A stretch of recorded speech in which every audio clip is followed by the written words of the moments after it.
Seeing a ray of hope in that last speech, Laurie threw himself down on the grass at her feet, leaned his arm on the lower step of the stile, and looked up at her with an expectant face. Now that arrangement was not conducive to calm speech or clear thought on Joe's part, for how could she say hard things to her boy while he watched her with eyes full of love and longing, and lashes still wet with the bitter drop or two her hardness of heart had wrung from him? She gently turned his head away, saying, as she stroked the wavy hair which had been allowed to grow for her sake, "How touching that was, to be sure. I agree with Mother that you and I are not suited to each other, because our quick tempers and strong wills would probably make us very miserable. If we were so foolish as to—" Joe paused a little over the word, but Laurie uttered it with a rapturous expression. "Marry? No, we wouldn't. If you loved me, Joe, I should be a perfect saint, for you could make me anything you like."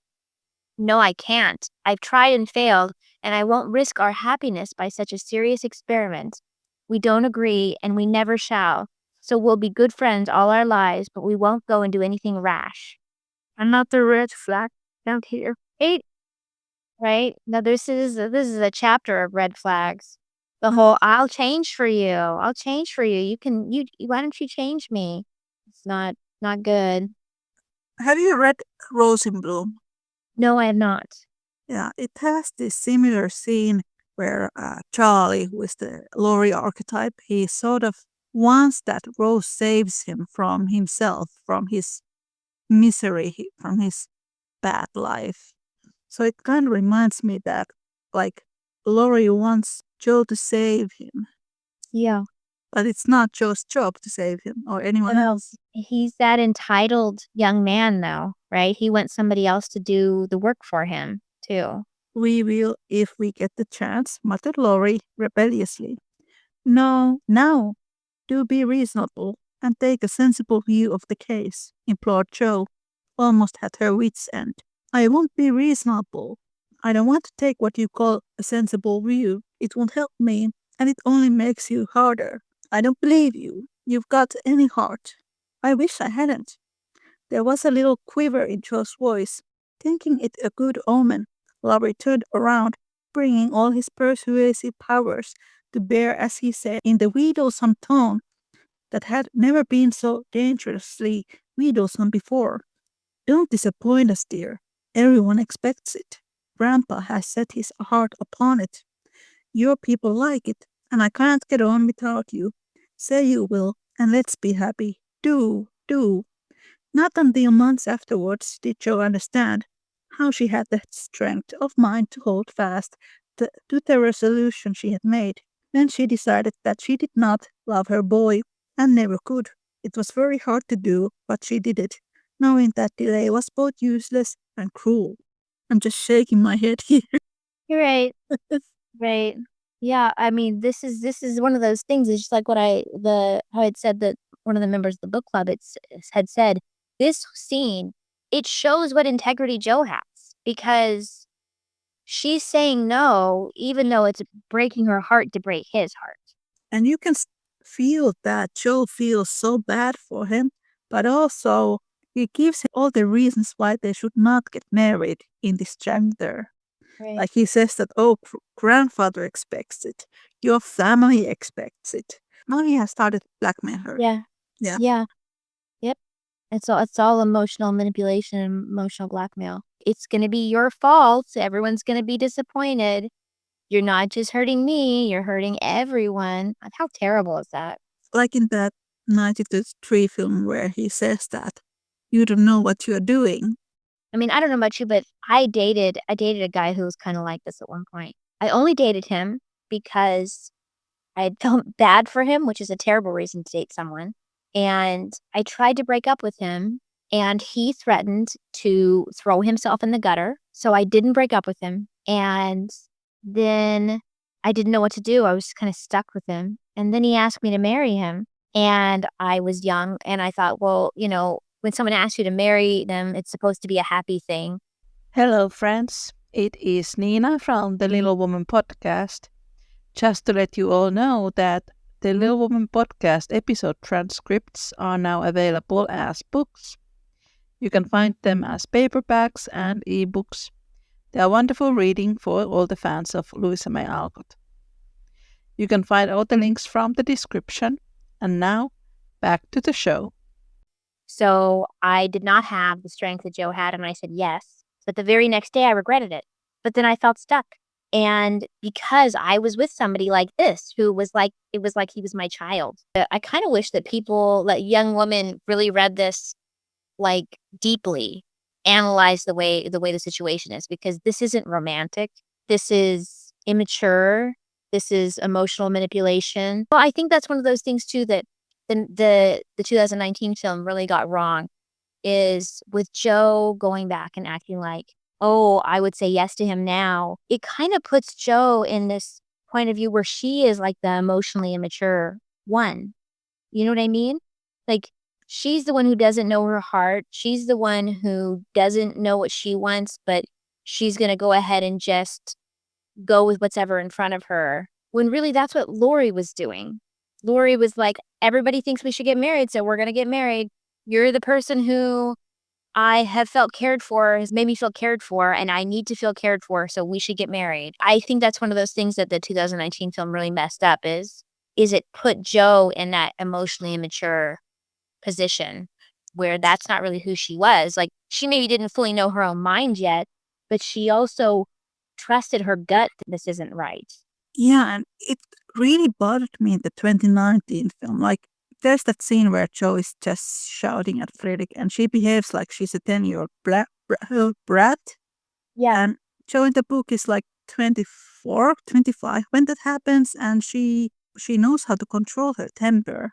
Yes. So it, like, throughout the whole film, Joe felt really immature and childish. Then I was thinking this moment here. I agree with Mother that you and I are not suited to each other because our quick tempers and strong wills would probably make us very miserable. And there is this moment seen somewhere here earlier where there's this talk between Joe and Mommy. Yeah. I think it happens before Joe goes to New York, and Joe says to Marmee that, oh, Laurie has become too fond of her. And then Joe and Marmee talk about her temper, and Marmee says that they are not suited because they are too similar in their tempers. And then Marmee says that Joe's father helped her to control her temper, and marriage requires endless amount of patience. And then in 2019 film, I talked about this with an Alcott schooler, Susan Bailey. She was really disappointed with that scene because this whole part of Joe's father helping Marmee to cope with her temper was not there. Yes. And this whole part of Marmee saying that Joe and Laurie aren't suitable because of their temper was not there. And then Marmee kind of encourages Joe to be as angry as she wants. Yes, and I think that it really misses the mark too on, I think every book has its own value system, right? And a big part of the value system of Little Women, I mean, the second half of the book is called Good Wives, originally separated. A big part of the value system of the book is the idea that when you find the right person, you make each other better and you are a team. I mean, every couple in this book become a team and become a support for each other. And I feel like the 2019 film really kind of degraded the idea of relationships. Like, it was too focused on the I'm independent, which I feel like you can have your own independence and also be a strong part of a good couple. You know what I mean? I read one of those Greta Gerwig's interviews where she said that Laurie wants Joe to step into adulthood, and I was like, I don't think she has read this book. Yeah, no. Because I have no idea where she got that idea, because we have this chapter. Whole interaction with Amy and Laurie in Europe, where Amy is wanting Laurie to become an adult. Chapter where Laurie proposes Amy, those times when he actually thinks about proposing Joe again. And Laurie was the immature party in that relationship, Yes. How can somebody say that they have read this book and not seen that?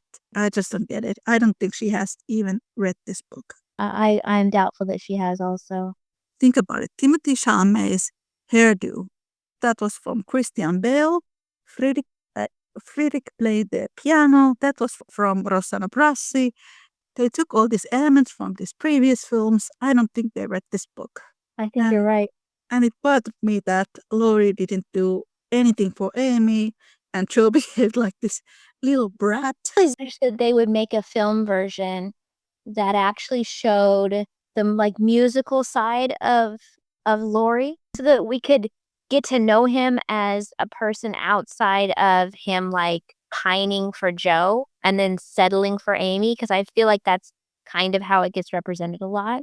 If we learn more about his music in the films, then maybe he might be considered to have a little more depth in the way that, people respect Beth a lot for her music, right? Maybe if we had Laurie's music actually represented at all, we could actually see the part of him that is more serious. I felt that with the 1978 series because I just been watching it.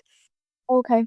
Yeah, and he plays the piano in that one. And then there's also this conversation about his parents and how his grandfather doesn't like that he plays music. I don't remember that. I watched that one, I think, like 2 years ago. And I guess that the big things that stuck out to me was how Susan Day was way too pretty for the part.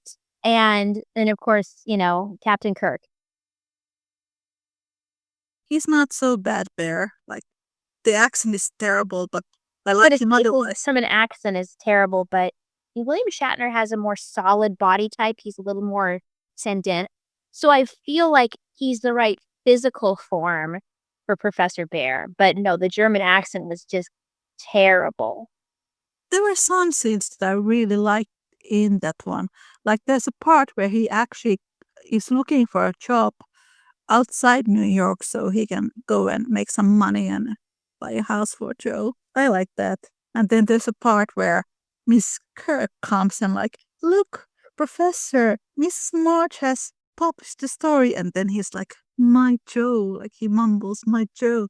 I love how each version, depending on when it was, you can see the decade it was made in. And I feel like the closest one to escaping that is the 1994 version, because 78 one, it's such a 70s version, Yeah, those trousers.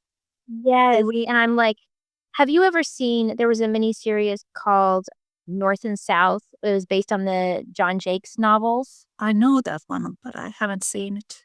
Well, I mean, I think it's a fantastic miniseries, but it was made in the 80s. And again, it's also a Civil War era thing. But the costumes, there is so much shiny polyester in it. It's a very engaging miniseries, but it's a time capsule. It's an 80s time capsule. And that's what it's like watching that 1978 Little Women. Also, this is a 1970s Hey Little Women. That's also how I feel about this 2019 Little Women. It's too much of this time period, the costume and the hair, If Joe would wear that male costume, whatever you like to call it, in public, she would have got into prison or something. At the very least, her family would have been completely ostracized. Even the Lawrences would have broken ties with her. That would have been considered very inappropriate. And then Meg having her hair loose in her wedding, that would have been considered very inappropriate. But like really that, like the boy's dress that Joe is wearing, it would not have been accepted during that time period. And like in that time period, when you were considered becoming a woman, you weren't allowed to wear your hair down anymore. So really, they're not going to be wearing their hair down from the time period where they would be considered coming out. Something like 15-year-olds and 16-year-olds are not going to wear their hair down. The fact that Meg had her hair down for her wedding, it's like, oh, isn't that lovely? That's what they're doing nowadays. But that's not what they're doing in the 1860s. I didn't find the 2019 Joe to be like Joe in the book because you have her in this male costume, But then she's also incredibly feminine because she doesn't have that long, clunky body type, and she's not clumsy because there are no hoop skirts and there are no corset. Her movements are a lot more smoother than, for example, Katharine Hepburn in the 1933 film. But then, like Jo in the book, she is almost like an elephant in a porcelain store because she's so clumsy, and then the clothes, there's so much of it, it makes her even more clumsier. Yes. Because, I mean, they wouldn't have necessarily been wearing their hoop skirts at home when they're just in the South. You know, they would have been wearing them when they went to the parties and they went to those things. So it would make sense why she would be twice as awkward when she goes to a party because she's just going around the house. Why is she going to wear hoop skirts? You know, one of my favorite scenes from that 1933 version was when Jo goes over to see Laurie and they start jousting with the fireplace stuff. And I thought this is such a good representation of really the relationship dynamics of these two, of what the book is showing you, because she's looking at him as the playmate she's always wanted because he's a boy and her sisters aren't as good at that kind of play. And half the time he looks at her the way she wants him to look at her, which is like another boy. And so he'll joust with her, but then, oh, she falls down and it's, oh, she's a girl. And I think that's a good representation of how their relationship was too, is a lot of the time, Laurie filled that void that Jo needed because she wanted to have a brother instead of these sisters. But that didn't always work because he still would look at her as she was a girl part of the time. And then eventually all of the time. That's true. And then in the book, when Jo and Laurie, they do all these pranks on people. Like, Yeah. they do these practical jokes. I don't think that's in any adaptation that shows them more like not necessarily brother and sister, but more really like brothers. Yeah. You know, that's what I liked about Jen Brady's book, The Subscribing to the Enemy. Is because it was a huge part of their relationship in fighting her, right? Like, because it was very much like their thing together was pranking people. You're right. It's not represented in any of the movies, but Jen gets it just right in her adaptation. Like, she really nails it. How many people would ship Jo and Laurie after that when they see them as brothers, but also how they make fun of feminine girls? Right? Yeah. We need to write a film adaptation and make Hollywood. Good idea. Yes, you will, persisted Jo. You'll get over this after a while and find some lovely, accomplished girl who will adore you and make a fine mistress for your fine house. I shouldn't. I'm homely and awkward and odd and old, and you'd be ashamed of me. And we should quarrel. We can't help it even now, you see, and I shouldn't like elegant society, and you would, and you'd hate my scribbling, and I couldn't get on without it, and we should be unhappy and wish we hadn't done it, and everything would be horrid. Anything more? Asked Laurie, finding it hard to listen patiently to this prophetic burst. Nothing more except that I don't believe I shall ever marry. I'm happy as I am, and love my liberty too well to be in any hurry to give it up for any mortal man. I know better, broke in Laurie. You think so now, but there'll come a time when you will care for somebody, and you'll love him tremendously, and live and die for him. I know you will. It's your way, and I shall have to stand by and see it. And then, and the despairing lover cast his hat upon the ground with a gesture that would have seemed comical if his face had not been so tragical. So this part, I feel like in the 1994 films, they use most of these lines exactly in the film. And this is why everybody falls in love with Laurie, because of the way Christian Bale performs this scene. And I remember at the time thinking how powerful it was that he's delivering this in almost like a whisper, right?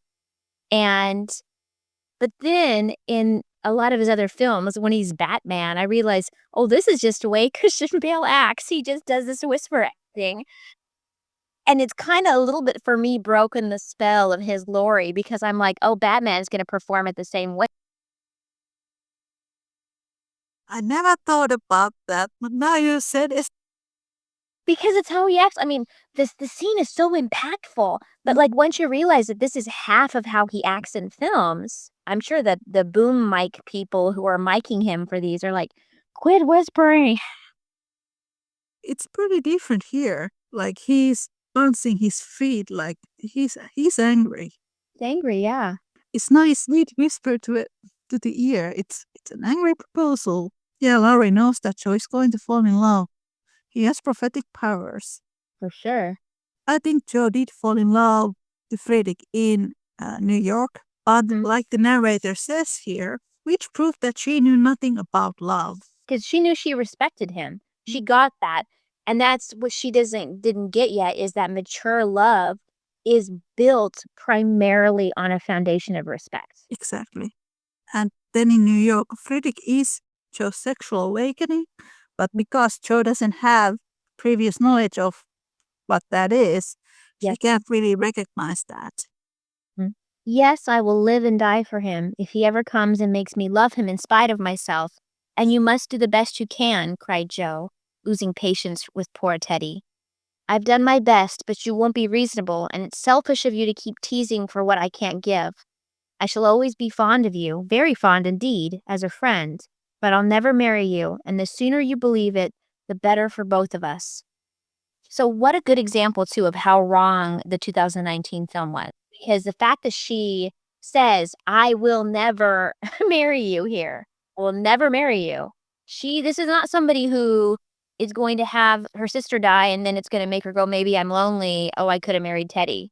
Like, this is somebody who knows, I don't want to marry this man. This is why I didn't get why they were promoting 2019 film as feminist, because this is way more feminist here in the novel. I agree. And also, I think this scene kind of echoes this, what Joe said here earlier, where she defends Friedrich. Because now here she says that, yes, I will live and die for him if he ever comes and makes me love him, in spite of myself. This bothers me in every single Little Woman adaptations, because when Laurie proposes Joe before she goes to New York, a lot of viewers think that Joe is just going to come back for him and then say yes. This actually happens after she has returned from New York.